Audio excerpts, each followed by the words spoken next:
single person interventions. That's just you restraining a child on your own. What's your thoughts on it? Does it happen? If it does happen and it's instinctive, the law's there to protect you. But if we have any level of hindsight, should we be doing it? Well, the answer is no. We need to try and avoid it. We're back to risk assessment. We're looking at avoidance strategies if we can. So the first thing I'd say is there's a risk to yourself. There's a risk that you could get harmed. Is that right? You've got 5 weapons, your arms, your legs and your head. So is the child. And that's a colleague of mine demonstrating a single person restraint. I know for a fact that they're out there, people are still teaching them. It's a little bit more than it just being bad practice. There's a risk to other students. Let's say you've got control of a class and one child starts acting out. You go to restrain him. Who's then looking after the rest of the children? Yes, you've got a power to intervene, but you choose to use your powers. You have a duty of care to yourself and all those other children in the classroom. Your duty is absolute, so you must fulfill that duty. If you try and exercise your power and you failed in your duty, haven't you? There's a risk to the child. If there's 2 of you, you both take hold of an arm each, you stand on either side of the child and you concentrate on not getting headbutted, not getting bitten, not getting kicked. If it's just you and the child, realistically, how are you going to hold them? You're going to have to hold them more forcibly. The last 2 I want to put together, okay?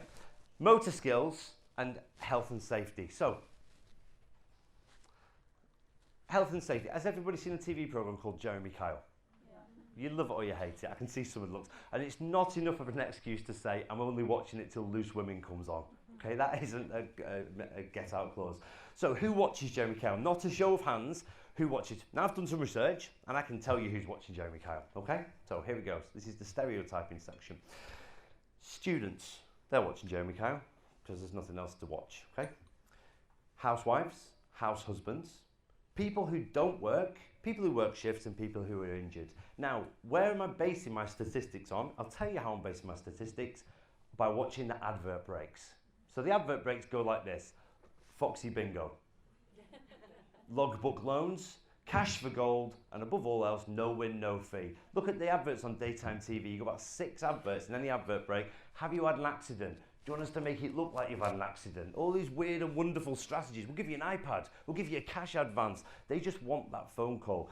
Now, I'm letting you into this because I work for some of these companies. They ask me for reports and I provide them on a professional basis. So I'll give you an example. Let's step out of education. Let's go into care. You've got somebody who works in care. They've slipped on a wet floor. They've hurt the back.